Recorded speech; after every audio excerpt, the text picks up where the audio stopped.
Gentlemen, let's broaden our minds. Lawrence?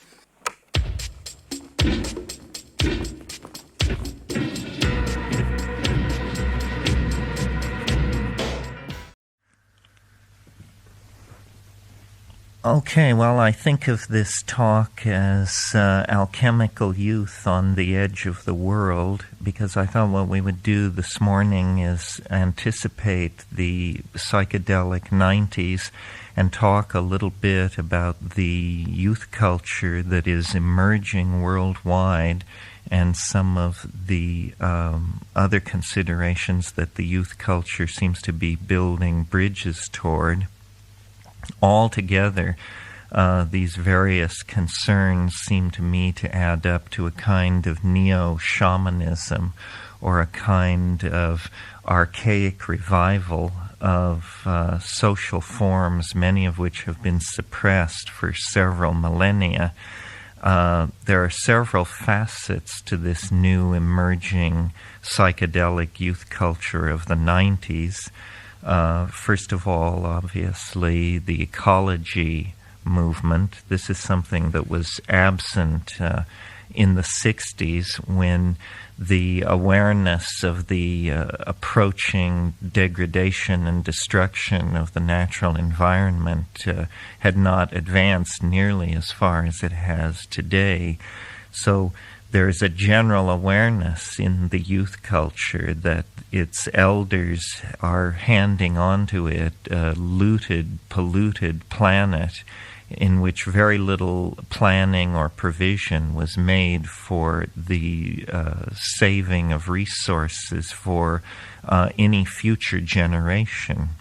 So the ecology perception is part of this emerging social phenomenon, as is feminism. Feminism has been with us now for about 15 years, but gone through various forms and recensions, and seems now to have taken the form that is very concerned to recover the religious attitudes that prevailed before patriarchy and history established themselves. In other words, we know that at some point in the past, 10 or 15,000 years in the past, there was a partnership society which imaged its supreme deity as Gaia, a goddess of the earth, and a reawakening of the awareness of Gaia, and this really goes to the ecology movement as well,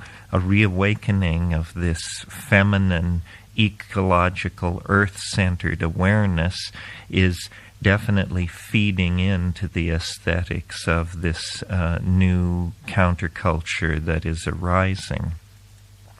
Now, another facet, which is somewhat paradoxical and perhaps on the surface in seeming opposition to the concerns of ecology and feminism, is what I call cyberculture or hacker culture.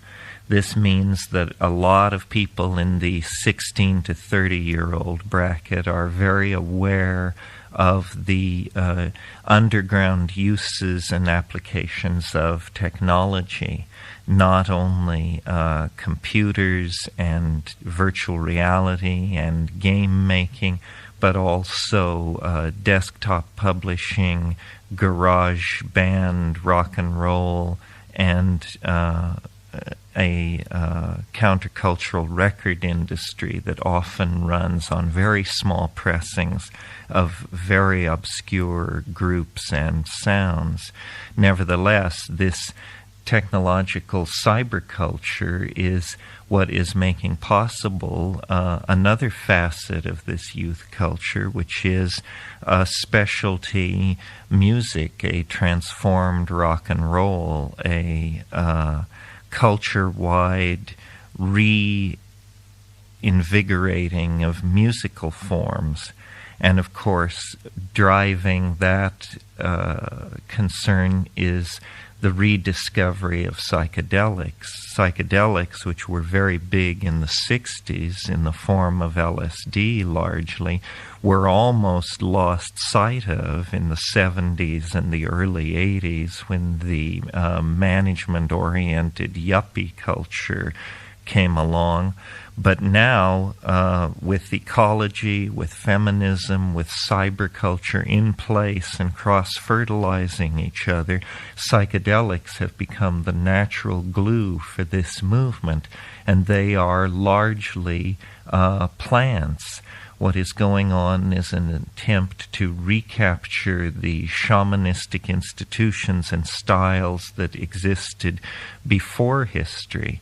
And this means not only cannabis, which has been with us throughout the 20th century, throughout all the countercultural and alternative moves of the 20th century, but also largely mushrooms, mescaline, and so forth. Special emphasis probably being given to mushrooms, because mushrooms have gone from being an obscure tropical deep forest endemic to being something which can be cultivated in any garage or cellar in the land.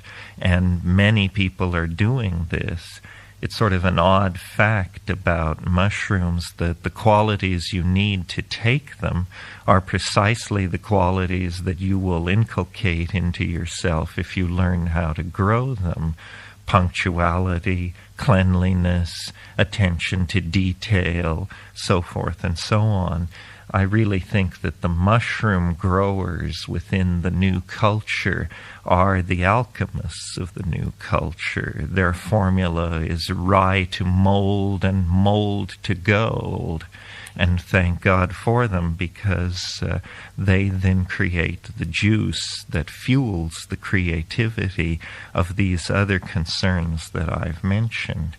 Really, the psychedelics, in my view, should be seen as enzymes for the imagination, or catalysts for language. And really what the new youth culture is attempting to do is to reclaim the language-forming machinery for itself.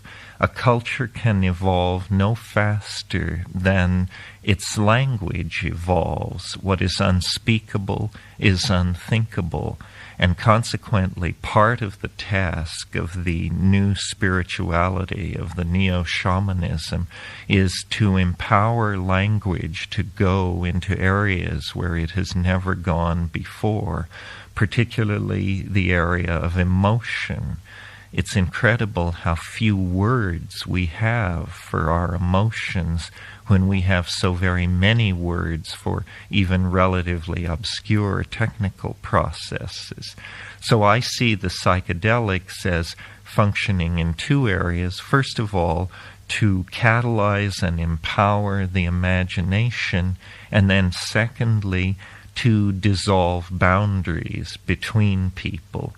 I mean, if you look at 25,000 psychedelic experiences, the impression that you will have is this experience is one which dissolves people's boundaries. It doesn't matter whether they're a Hasidic Jew, a Communist Party apparatchik, a rainforest shaman. If they expose themselves to these psychoactive, psychedelic plants, they will call into question their most basic beliefs and assumptions. This is what gives the psychedelics their inevitable political edge, because the establishment and maintenance of boundaries is something that most societies are very concerned with and put a lot of energy into. This is why in the 60s the spread of LSD was viewed with such alarm by the establishment, because it appeared that the machinery of right-thinking Christian capitalist society was simply being dissolved before the startled eyes of its purveyors by virtue of the fact that so many people were calling into question the assumptions of the culture that they were inheriting. Well, now we see something similar coming into being. 30 years after the 60s, we appear to be poised on the edge of another youth decade, another decade in which youth will set the social agenda for society at large and attempt to lead us away from some of the more lethal and self-destructive patterns that we seem to be so addicted to. Well, now, why is this happening right at the moment?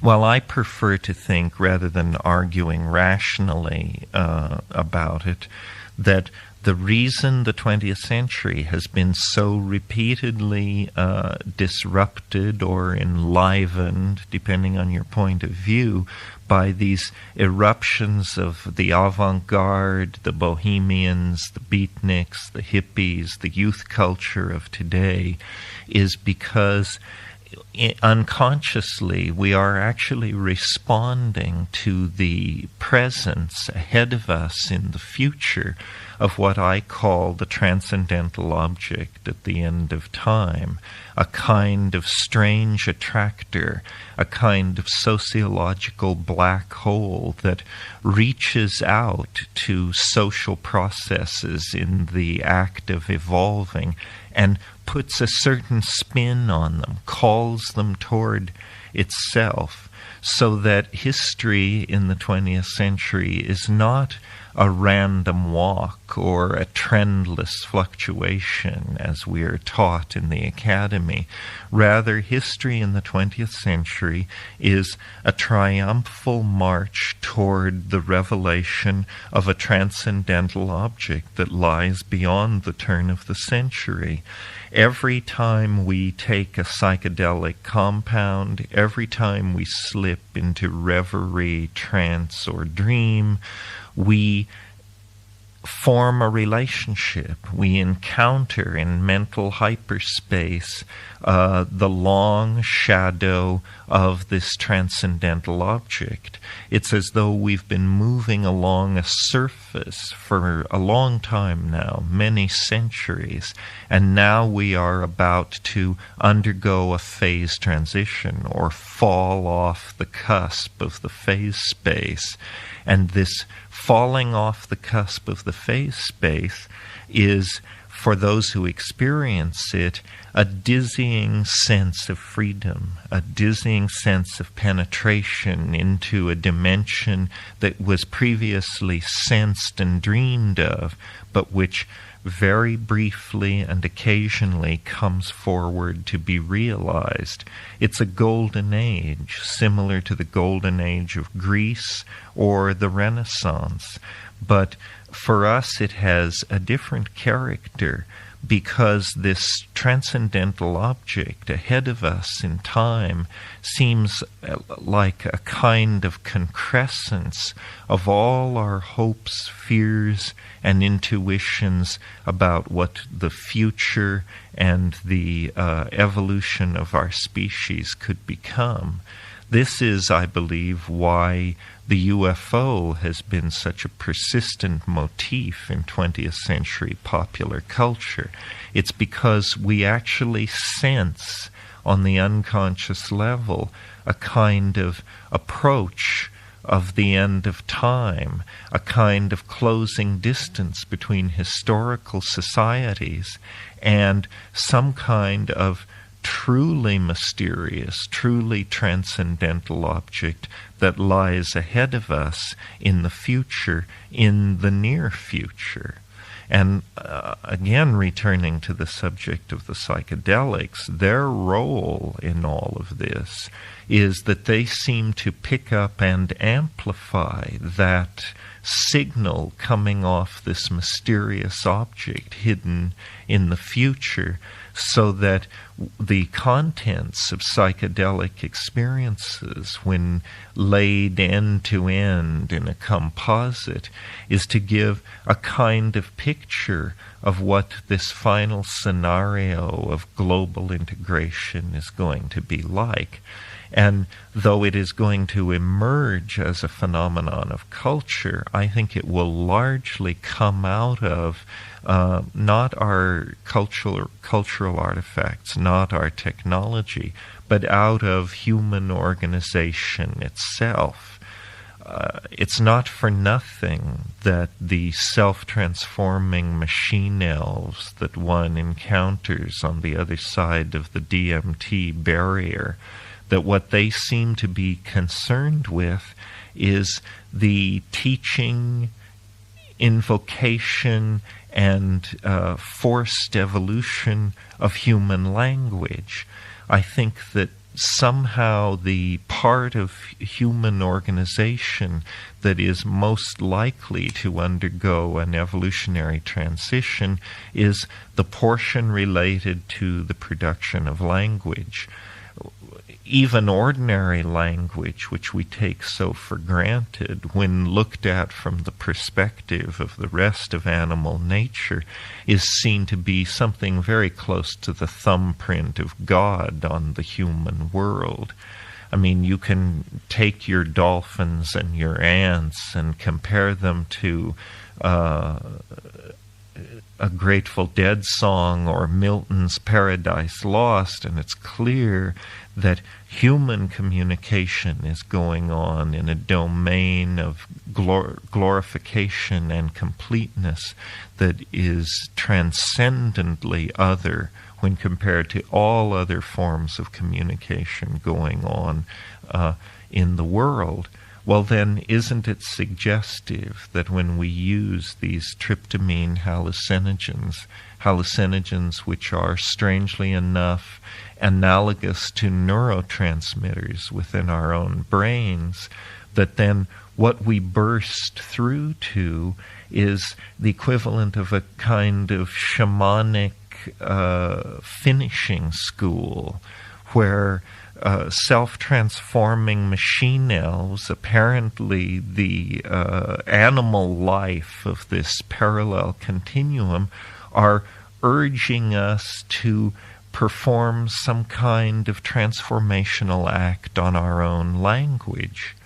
Well, I had this experience for many years before I found anything in the world of human experience, ethnography, or art history that could be mapped onto it. And then in the early 70s, I took myself to the Amazon, and I discovered there groups of tribal people using a combinatory brew called ayahuasca, a visionary brew made of a giant woody liana called Banisteriopsis caapi and a small leafed plant containing DMT called Psychotria viridis. And when these two plants are brought together and brewed together for many hours and then boiled and concentrated, a very powerful psychedelic substance results, and the people in these deep forest, rainforest areas have been using this shamanic preparation for thousands and thousands of years. When it was first encountered in the early years of this century, the compound was isolated and actually called telepathine. This was to refer to the apparent group states of mind that the people using this brew were getting into. Well, later it was realized that the compound had previously been isolated from the giant Syrian rue, Pergamon harmala, and that the compound had already been named harmaline. So telepathine disappeared from the literature in favor of harmaline. But the thought is worth noting that from the very beginning, the early explorers, ethnographers, anthropologists who contacted this folkway in the Amazon assumed that it had something to do with group states of mind. Well, what I discovered, and I certainly wasn't the first to discover it, in the Amazon in the early 70s, was the people in these tribal groups get together and they take ayahuasca, and their habit is to sing, to make music, vocal music. They have no drums because in the Amazon the humidity is so high that no drum head could remain stretched more than a few hours. So the people use rattles and leaf shakers and vocal sound to produce what we would think of as beautiful tribal music. But what's interesting about this beautiful tribal music is after each performance, when you sit and listen to the people criticize the performance, they don't say that it sounded very good. They will inevitably make comments like, I liked the part with the silver bars and the blue dots, but I thought that the yellow could have been more intense, especially where it faded into the polka dot brown and gray section. In other words, when you listen to these people in these native contexts criticize these performances, you realize that for them it's a visual performance. It's sound which, under the influence of these plants, is actually beheld, actually seen by the people within this culture. Well, this was very exciting to me because you see, if you can see a situation from another person's point of view, in a sense you have become that other person. To stand in the other guy's shoes is to see the world from that person's point of view. It's a very different way of relating to language than the way we ordinarily do it. You see, the ordinary way in which human beings communicate is one person makes small mouth noises. The small mouth noises move across through the air as acoustical pressure waves. They then enter the mind-brain system of another person, and that person consults a culturally validated dictionary to see if their definitions overlap with the definitions of the person who created the sounds in the first place. Now, if there's sufficient overlapping, then we say that communication is taking place, that understanding is occurring. But it's always a very provisional and shaky kind of understanding. And as concepts become more complex, dictionaries become more incomplete and more divergent, and eventually two people of the same culture, if they're discussing a highly technical question, may have no understanding of each other at all. Well, this is very different from the situation that arises if we could literally see what the other person means. It's not without implication for this argument that when we talk about perfecting communication, we unconsciously reach for visual metaphors. So someone will say, I see what you mean, or she painted a picture, or his prose was luminous. This means that we instinctively and unconsciously believe that meaning is something most clearly apprehended when seen.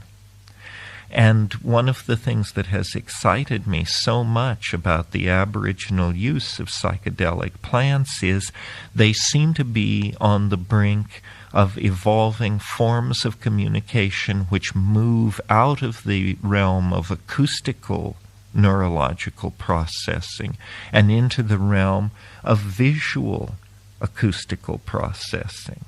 Well, this has tremendous implications for the new world order that the youth culture is seeking to put into place. Cyberculture, music, psychedelics, feminism, ecology, the new spirituality, all of these concerns could profit and strengthen themselves by appealing to a visual language, a new way of processing what is heard. This is what I think art in the 20th century has unconsciously been striving for ever since jazz and cubism and throughout the evolution of 12-tone row, abstract expressionism, rock and roll, pop, op, visual or virtual reality. All of these schools of art and technological innovations in the art-making process are setting us up to be able to see what we mean at some point in the future. And this will deliver us essentially into the equivalent of a telepathic society. Now, you may have imagined telepathy as something different. You may have imagined it as one person speaking and another person hearing the thought composed. But this isn't it. Telepathy will be nothing more than seeing what the other person intends, seeing meaning. Now, why it is that when we dose ourselves with a human neurotransmitter like DMT, why we then encounter armies of elves teaching us a perfected form of communication, this is a very difficult question. When you go to traditional cultures, shamanistic cultures in the Amazon, and put this question to them, they answer without hesitation. When you ask about these small entities, they say, oh yes, those are the ancestors. Those are the ancestor spirits with which we work all of our magic. This is worldwide and traditionally the answer that you would get from shamans if you were to ask them how they do their magic. It's through the intercession of the helping spirit who is a creature in another dimension. Well, we may have imagined many different scenarios of future technological and social innovation, but I think very few of us have imagined the possibility that the real program of shamanism would have to be taken seriously, and that shamans are actually people who have learned to penetrate into another dimension, a dimension where, for want of a better word, we would have to say the souls of the ancestors are somehow present. It isn't, you see, as though we penetrate into the realm of the dead. It's more as though we discover that this world is the realm of the dead, and that there is a kind of higher dimensional world of greater, with greater degrees of freedom, with a greater sense of spontaneity and a lesser dependency on the entropic world of matter, and that other universe is attempting to impinge into our own, perhaps to rescue us from our historical dilemma. We don't know. Perhaps shamans have always had commerce with these magical invisible worlds, and it's only the sad fate of Western human beings to have lost touch and awareness with this domain to the point where it comes to us as a kind of a revelation. You see, I believe that the whole fall into history, the whole rise of male dominance and patriarchy really can be traced to a broken connection with the living world of the Gaian mind. And there's nothing airy-fairy about this notion. The living world of the Gaian mind is what shamans access through psychoactive plants. And without psychoactive plants, that access comes as an unconfirmable rumor. I believe that the social style of human beings 15 to 20,000 years ago was very, very different from the social styles of today. In the first place, people were nomadic pastoralists. They didn't stay in one fixed area, but rather they followed around behind their flocks, and they in the manure of these ungulate animals that had evolved with the primates on the grasslands of Africa was the mushroom. And the mushroom was acting as a tremendous force for directing the evolution of human beings away from that of the rest of the anthropoid apes and toward the unique adaptation that we see as special to human beings today. It was doing this through a series of self-reinforcing tendencies that are easily enough understood. First of all, when you take small amounts of psilocybin, such small amounts that no psychological experience is apparent at all, there is a measurable increase in visual acuity. Well, you don't have to be a rocket scientist to realize that if a hunting animal is in a situation of high competition for resources, and there is an object, a food item in the food chain which imparts increased visual acuity, then those animals which admit that item into their diet are going to outbreed the non-mushroom using population and gain a significant advantage by this means. Well, it doesn't stop there. If slightly larger doses of psilocybin are taken, still subpsychedelic doses, you get what is called CNS arousal, central nervous system arousal. Now, all this means is a sense of restlessness, an inability to sit still, a sense of energy, and the classical meaning of arousal, sexual arousal. What this means then is that those animals in the population that were more successful at hunting and at obtaining food because they were taking small amounts of psilocybin are now going to act out what primatologists call more successful instances of copulation. This means a lot more sexual activity is going on, and wherever you have sexual activity, it stands to reason you're going to have increased instances of impregnation and successful birthing. So the second factor, which builds on the first factor, is the mushroom-using population will tend to outbreed the non-mushroom population, and it will tend then to survive into adulthood in greater numbers because of the greater increased success in hunting.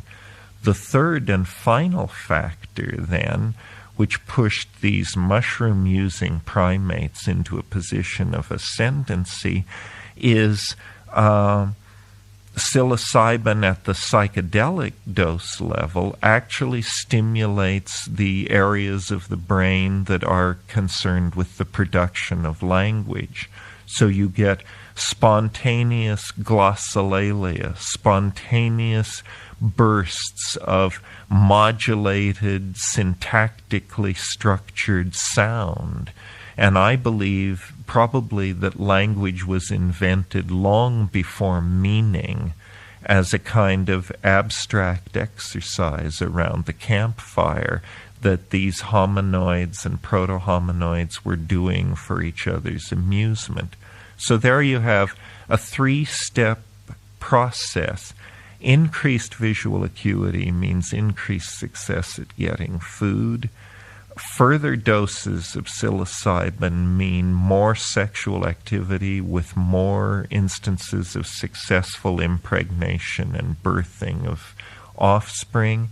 And finally, contact with the language catalyzing psychedelic tremendum that even for people as sophisticated as ourselves looms as the most tremendous, shocking, and challenging mystery in our world.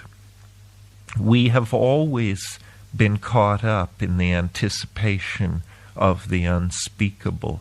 The human adventure has always been a flirtation with these gigantic forces in an unseen dimension.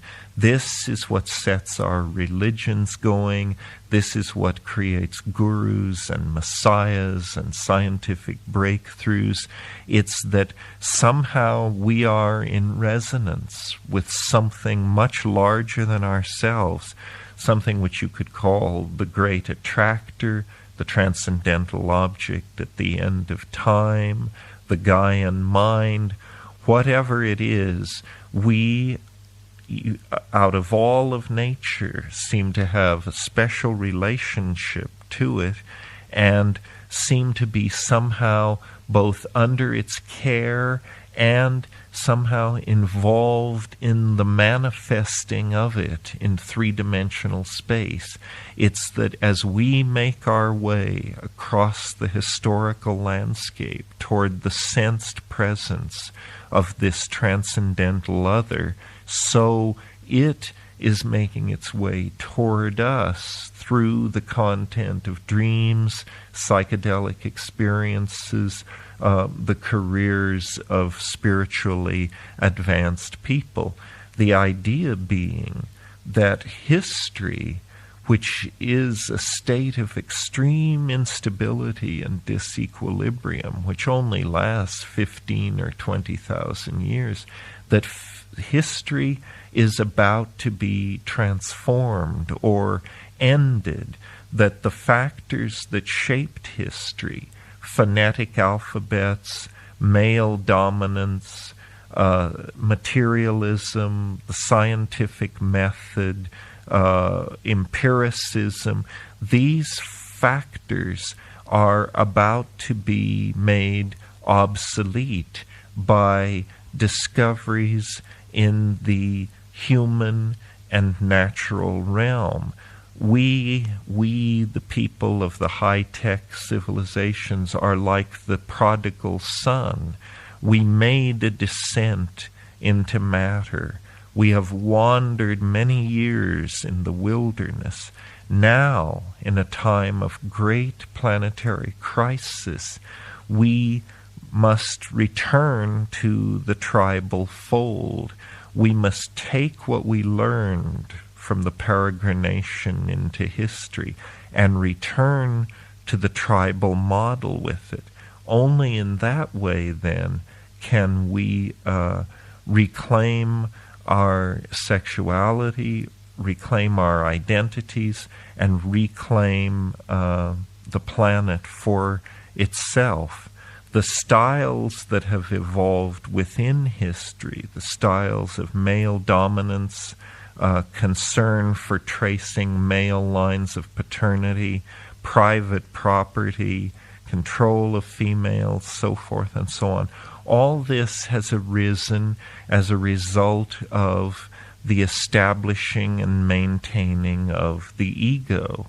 The ego is the function of the personality that is most at home and at ease within the context of history. But really, this is not a situation of mental health. The ego is like a calcareous tumor that arises within the dynamics of the psyche and lodges like a cancer or a tumor in the structures of the psyche.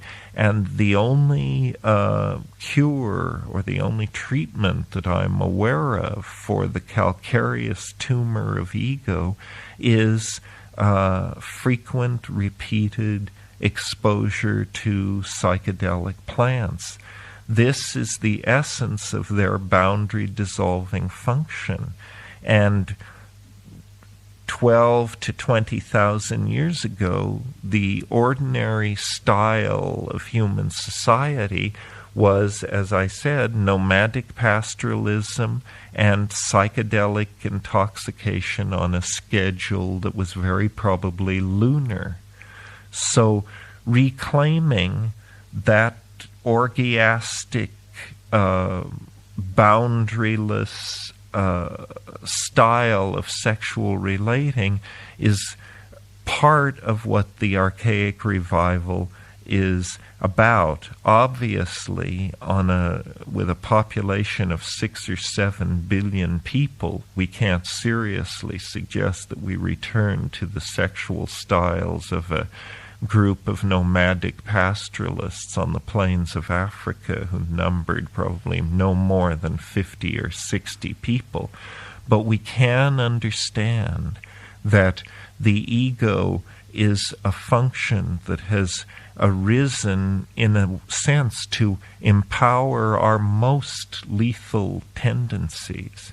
Because as we look at the earth as it exists today, with rising levels of toxicity and pollution and arms proliferation and so forth and so on, there are no problems that cannot be solved. We have the technology, we have the money, we have the industrial capacity.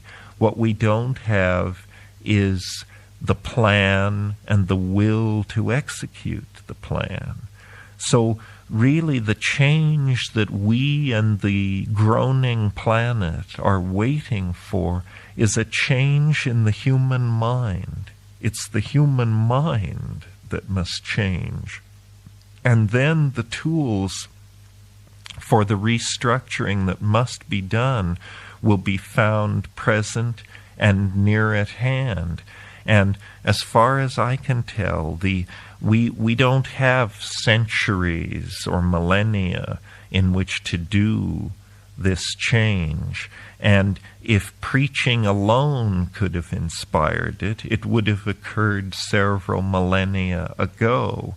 What we must look for is a catalyst that is effective, not on the easy cases, but on the hard cases. And when we carry out an analysis of that sort, what we're going to find is psychedelic shamanism is the traditional human response to our dilemma. We must dissolve the boundaries of yours and mine, of inside and outside, even of life and death. We must dissolve these linguistically conferred boundaries and replace them with a sense of the universal flow of energy through a series of vibrating and resonant fields of being. This is the core philosophy that lies behind shamanism, Buddhism, Taoism. This is the perception of the perennial philosophy. And I believe that using the lessons of the 20th century, what was learned at Auschwitz and in the Haight-Ashbury and at Alamogordo and Nagasaki, using the lessons of the 20th century, the new youth culture can at last create a viable human alternative. We're approaching the change of the millennium. We're about to go into the third millennium. And we can actually use the change in the calendar as the wind beneath our wings to lift us to a new visioning of global completeness and of species and planetary holism that will then leave us the fitting inheritors of the birthright of the elfin empowerment.